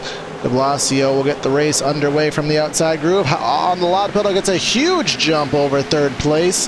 Here he comes, green flag in the air. So Todd Thomas currently hanging on to second as Michael Duel trying to get by that 73 of Miller to hold on to third. Duel will clear down into turn 1, now trying to get underneath that 78 for the second position out of 2. He's not going to have enough of a run. Colton Landy's all the way back to the 13th spot. Wreck on the back. And here we go. We're wrecking. That's Lance. No caution yet. And Eric de Blasio. They're continuing to T-bone each other down the back straightaway, but they're all the way off of the racing surface. So we stay green. Conga line up front, taking 10 laps to go. Another wreck in turn 3. Caution is now out. That is a little miniature junkyard right there. About 5 drivers sideways. Not sure what's going on here. We went green for a good 80 some odd laps and up 53 into the 94. There goes the 18 involved. Hard contact from the 23. But you can see here the 16 and the 11 to the inside there. Just as we said, it's all take and absolutely no give. But that was the 53 of Hudson, just, as we like to say, sent it there into corner number 3 and was not expecting the move, and well, here we go again. So will this be the last caution? Well, I'm going to say yes. Well, okay, is it going to be the last caution? I can't guarantee, but it will be the last restart.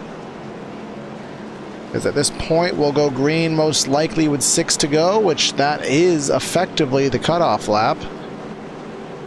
So I'm going to say with pretty much certainty that this is going to be the final restart when we go green.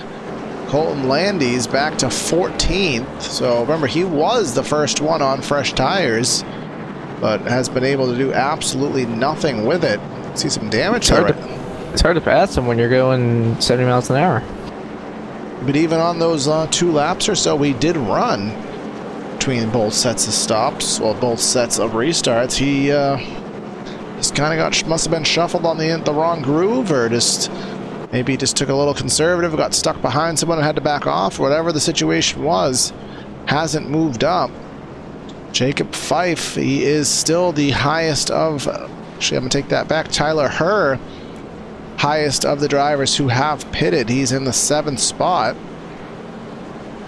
Guillermo Alvarez in the 9th spot. Joseph Tice in 10th. Those have been the guys, other than de Blasio, who've been up front in the top 4 all race, but don't have the finish. Well, at their current rate, won't have the finish to show that.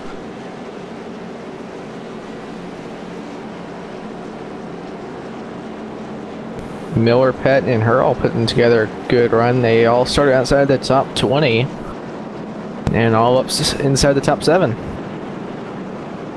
Yep, biggest mover of the top 10, at least at the moment, is Jason Miller, who up 22 spots. Patton up 17, Herr up 18. But no move whatsoever from the 48. Remember, he was the pole sitter, and he is still running in the top 10. He's running in top 1. Well, top 1. I didn't mean to say that. I was looking at the top 10 button. So he is leading the race. He has led 29 laps and counting here. It'll be at least 2 more under caution, and we'll see what happens on the restart. He got a humongous jump over Miller last time by on that restart, and the 78 just didn't get a good jump at all off of that start.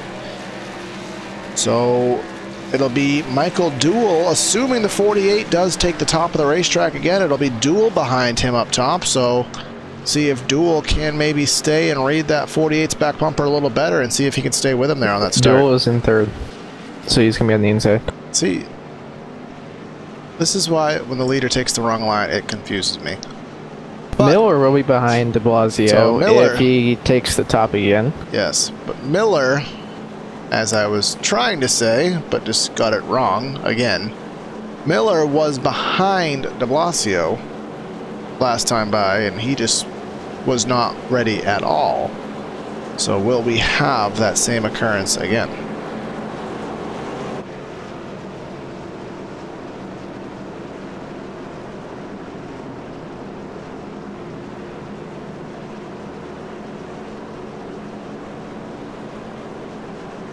So Corey, have you decided on your pick yet?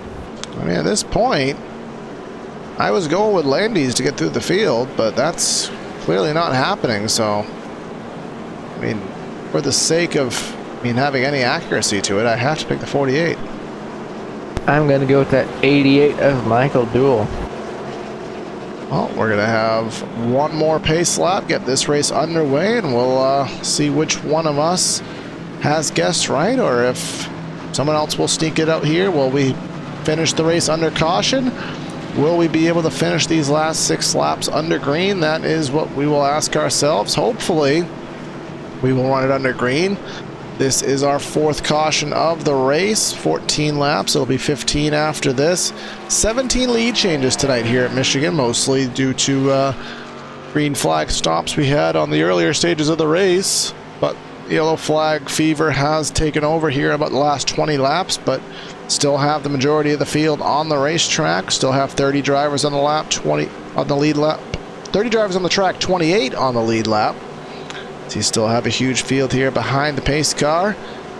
Half a lap before the green flag, entering corner number 3 and 4 here. So, Evan, final restart here tonight at Michigan. Get us going.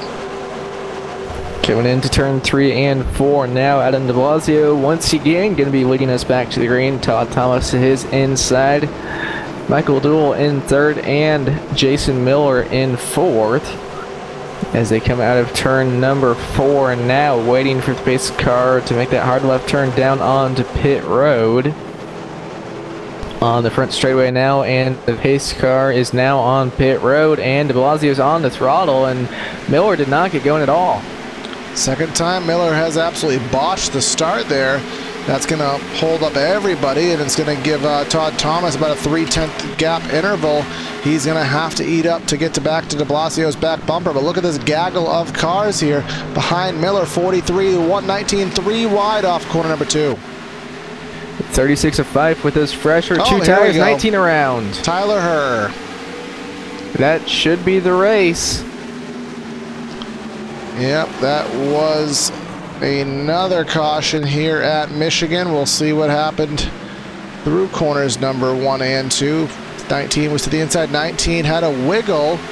Joseph Tice was on the outside and kind of came down the track there into her. Kind of don't know if he got loose or what initiated that, but looked like they both just had a little bit of a wiggle out of 2, and the 19 just had nowhere to go, and the 25 just got into his right rear. I mean, to be honest, it didn't look like the 25 really got loose there. Maybe he just didn't really realize how much he had moved down the track, but didn't appear to get loose from the replay. But regardless of that, doesn't matter now. I mean, it looked to me like he started to get close to that wall at a 2 and just cranked a little bit more left wheel into it and just didn't take enough of it out once he got to the straightaway. I mean, there is, and I'm not meaning to change the topic, but I will anyways, a slight possibility we'll have a one-lap shootout. So pits are open now. We'll get 2 to green next time. There is a chance. This should be a one-lap shootout. Because pits are open here now. We have 1 driver not on the lead, 2 drivers off of the lead lap, so pits are open for lead lap drivers this time by. They will be open on coming to 4 to go. They'll be open for lap down cars with 3 to go, at which point we'll get the 2 to go call. We'll get 1 to go at 2 to go, and we'll get the green with 1 to go. So, if what we just said is the truth, we will have a one-lap shootout. But now that I'm going to say this properly, we're going to have the same exact running order we've had the last 2 restarts. So for the win at the very least, I can't see anything changing because Miller just cannot get going on these starts. 78 hasn't been able to hang any kind of hasn't been able to stay with de Blasio at all. So the only question is, well, I mean, that's what it's going to be. Either Miller has to go, or the 78 has to nail the start, or de Blasio just has to get serious wheel spin or screw it up.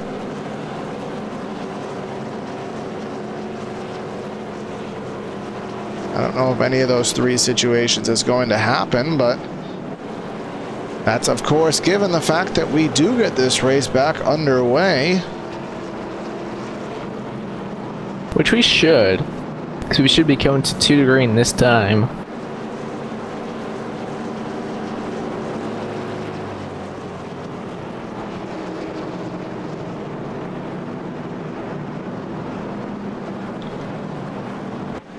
Yeah, so this would be 2 to go. And I think actually the lap down, the lead lap, well, the lucky dog would have already, actually that would have been, I don't think we had an eligible lucky dog last time by, so no lucky dog, and we're assuming, well, that this is the 2 to go call, but we won't have confirmation of that until lights, next time back. Hopefully the lights go out. So of course, Integrity Racing League here, PTR TV on LSR TV tomorrow night. Here on LSR TV, another PTR on LSR TV. It'll be the ASRS American Sim Racing Series. It'll be their Sam Maxwell Customs Truck Series. 125 laps at Iowa. 9 o'clock Eastern tomorrow night here on the channel. Then on our channel, PTR TV, Friday night will be the Hardline Racing League. They will be at... not positive where they're actually at this week. I'll go check.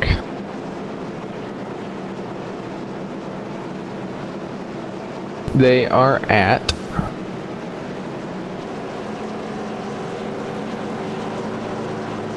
oh, the wait is the anticipation.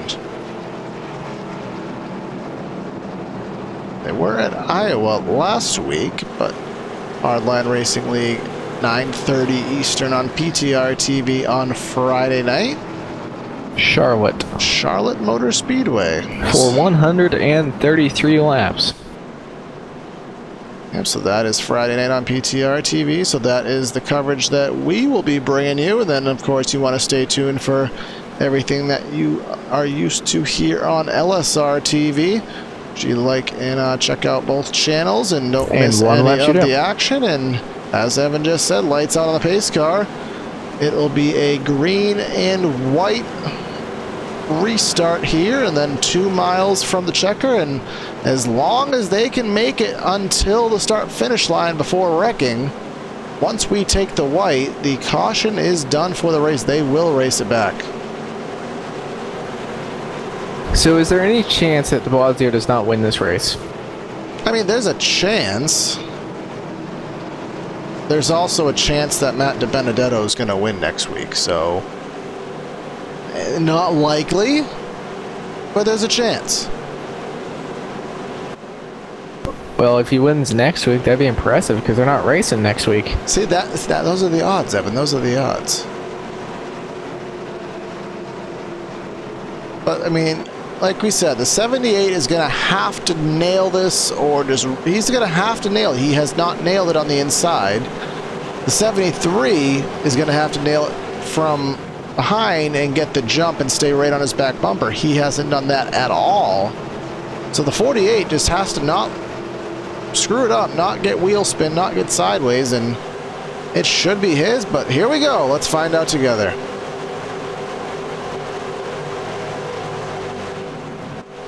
Coming out of turn 4 now for the final restart. Pace car down in pit road. Adam de Blasio on the throttle. Gets a good jump over the 78. It's going to be 3 wide at the start finish. Just barely. Yeah, 78 in sole possession of second, but again, de Blasio with the huge jump, as exactly we called, knew it was going to happen, entering corner number 1 for the final time. De Blasio out to the jump at the 78 of Thomas in second. Duel in third, coming onto the back straightaway for the final time. On the backstretch for the final time, Michael Duel trying to get by the 78 of Todd Thomas, but Adam de Blasio is pulling away as he goes down into turns number 3 and 4 for the final time. Almost contact between the 78 and 88. They were side by side. They're still side by side. They were 4 wide back in the pack. Points leader dominating the season. Gets another win here tonight. Adam de Blasio, look at that gaggle for second. Photo finish for second. It'll be Michael Duel. And then Todd Thomas in third. So we want to congratulate Adam de Blasio on another not quite dominating performance, but pulling out another win here tonight for Integrity Racing. The points leader will extend his lead. Michael Duel on a second, Todd Thomas on a third. We'll get these drivers all ready up and hopefully in the booth for some post-race interviews, so stay with us. We'll be right back with you.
And we're back here, PTR TV on LSR TV. Just concluded 200 miles at Michigan for the Integrity Racing League. So before we get to any interviews, let's go down the final results here from Michigan Speedway. With the win here tonight was Adam de Blasio leading 37 laps, Michael Duel with a second, Todd Thomas in third, Brad Patton came in home in fourth, Jason Miller in fifth, Joseph Tice in sixth, William Dunn, Guillermo Alvarez, Jacob Fife, and Colton Landis rounded out the top 10. Alan Pahari coming home in 11th, Brandon Kirkman in 12th, Nick Terbuch in 13th, Carson Bechtel in 14th, Marcus Tomasini in 15th, Jay Heisman in 16th, Don Stevenson in 17th, Lee Pierce in 18th, Lance Gentles in 19th, and Eric de Blasio in 20th. And then 21st through 30th, Randy Fayash, Neil Frolich, Cody Smith 23rd. Justin Roden was up front early in the race, but only manages a 24th after his incidents. James Hudson 25th, Kent Weather a 26th, Tyler Hurd, Chad Dillon, Nick Zotner, and Alan Rowell, your top 30. And then just rounding out the field was Joseph Yakes and Greg Trego. So we will start interviews here tonight. I believe we have at least de Blasio and Duel on hand right now, so we'll go ahead and I'll grab Michael Duel and talk to him about his second. All right, Michael, you came home with a you came home with a second tonight at that photo finish there at the end. Seemed like it was a really green flag race and a lot of strategy going on, and then the yellow flag started to air its evil mind there at the end. So just talk about how your race went and ultimately what led you to second tonight. Yeah, it was a good race, kind of a nice change of pace there for first 70 laps. We were just kind of riding around, wearing the tires out. The first run was extremely loose, and then the second one, we had better tire wear, but we just didn't have a lot of speed. And then so, you know, with 30 to go, the caution started flying, and then, of course, Adam, anytime he gets up front, he's just wicked fast. You just can't catch him.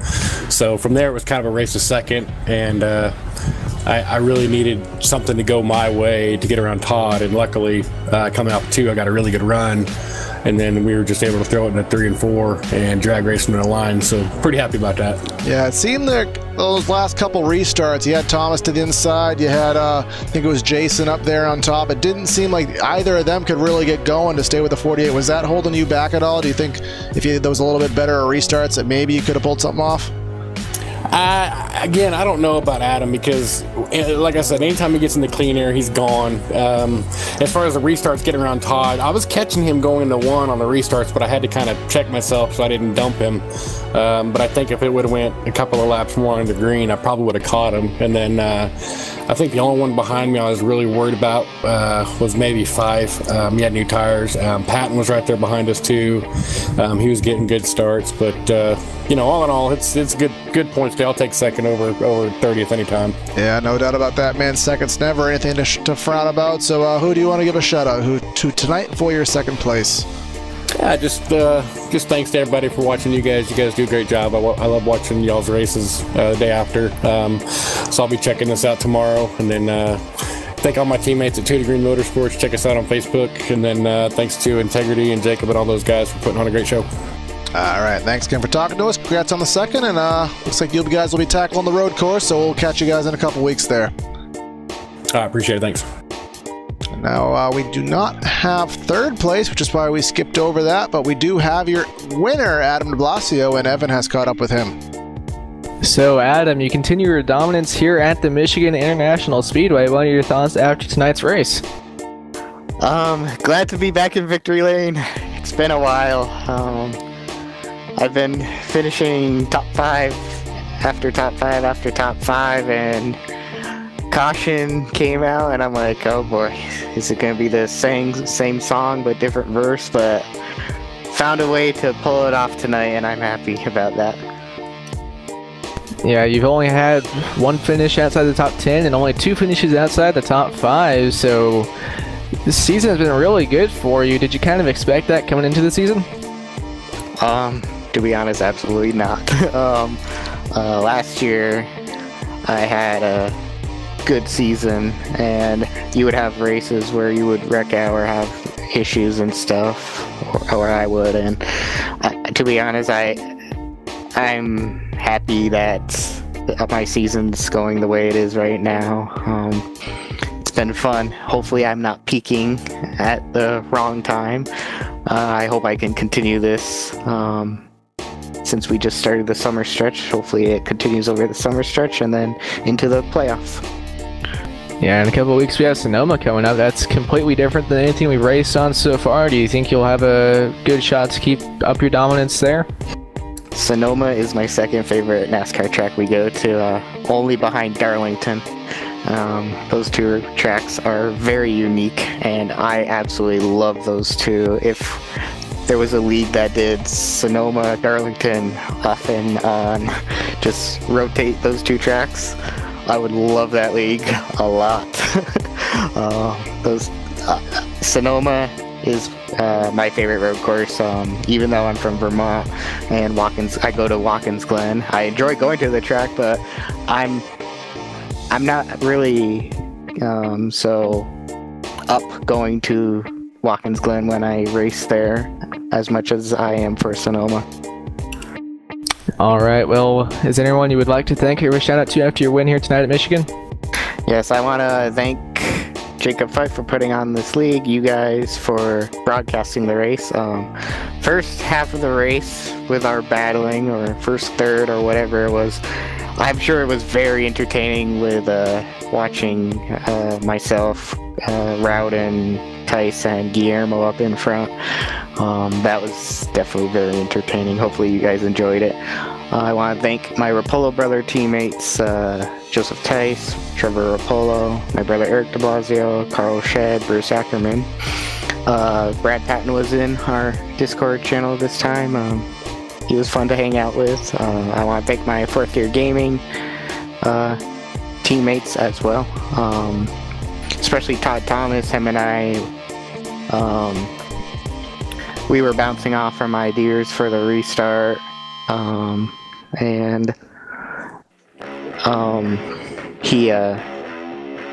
was a little scared that he would try and go for the win because it's racing, but we worked well together there at the end, trying to bounce off ideas to make sure that we were the two battling for the win. And I want to thank Silent Empire, my Road to the Pros sponsor. And I know I always forget something, but yeah. Also, fun fact, I won both races that Clint Boyer won so far this year. So that's a weird stat. All right, well, thanks for talking with us, and once again, congrats on your win here at Michigan. Thank you. So, unfortunately, as we said, we do not have third place Todd Thomas, so we will wrap up coverage here tonight from Michigan with our final sponsor shoutouts. We want to thank Air Movement and Fabrications for all the work that they've put into the channel and helping us out various aspects over the last couple years on the channel, so thanks for that. Krutz Custom Graphics, iBog iRacing Overlay Graphics with Jason Elson at ibog.co. Track Cams 4 Gourmets was our camera specialist here, so if you like the views you do see, check him out there. And I have just been told that Todd Thomas has worked his way into the booth, so Evan, how about you give him a little bit of a chat for second place? Third place, rather. So, Todd, you came on with a third place finish here tonight at Michigan. What are your thoughts after this race? It is what it is, you know. It's probably an 8th place car, stayed out, got lucky with cautions. Cautions kept coming, kept getting luckier. Should have finished second, finished third. It is what it is. Do you have any expectations going into Sonoma here in a couple weeks? Yeah, dead last. I really have no idea. I've always been terrible at Sonoma. I love road courses. I love driving them. I've just never been fast. I've picked up a little bit of speed the last couple of times I've tried the road courses, so maybe I can salvage a top 20, but realistically, I have little to no chance to be too competitive there. All right, so if that stayed green for a little bit longer, if you had a few more laps, do you think you would have had any shot at De Blasio or any of them? No, you know, in fact, I think Duel was, excuse me, Michael Duel was a little bit faster than I am. I overdrove 3 really bad on the last lap and cost myself a second place finish. But Duel was a little bit faster than me, especially on the short run. So I think he'd have been fine. I didn't have anything for De Blasio. De Blasio is a good bit better than I was at Michigan. So Michigan's one of my better tracks. I've actually won here before in IRL, but tonight the rear, I couldn't get the rear tires to stick, so I didn't have the speed those guys did. All right. Well, is anyone you would like to thank or shout out to here after your third place finish? Adam De Blasio, actually. Me and him were in our own little race channel, and he was kind of giving me cues on when he was going to go, which enabled me to get a little bit of a jump on the guys in the second row working together. A little co-opetition, as DW would call it. But big thanks to him for helping me out. We timed it perfectly up until that last restart, and then I kind of balded the tires a little bit there. So overall, he helped me out a lot. All right. Well, thanks for talking with us, and congrats on your third place finish. All right. Thanks, guys. All right, so now that we did squeeze in that third place interview of Todd Thomas, we will get back to wrapping up coverage. We already did our sponsor shoutouts. We gave you the final rundown, so again, tune in tomorrow night to LSRTV for our other PTR on LSRTV coverage of the American Sim Racing Series, their Sam Maxwell Customs Truck Series, and again the Hardline Race League over on our channel, PTR TV, Friday night at 9:30 Eastern. So hope you enjoyed tonight's race. Make sure you don't miss any of the content here on PTR TV or on LSR TV. Don't miss any of the action. Make sure you like and subscribe. Signing out of the booth tonight is Corey Silva, Evan Black, Joe Chris behind the scenes. Have a great night, everyone, and we'll catch you next time. Have a good night, and we'll see you tomorrow.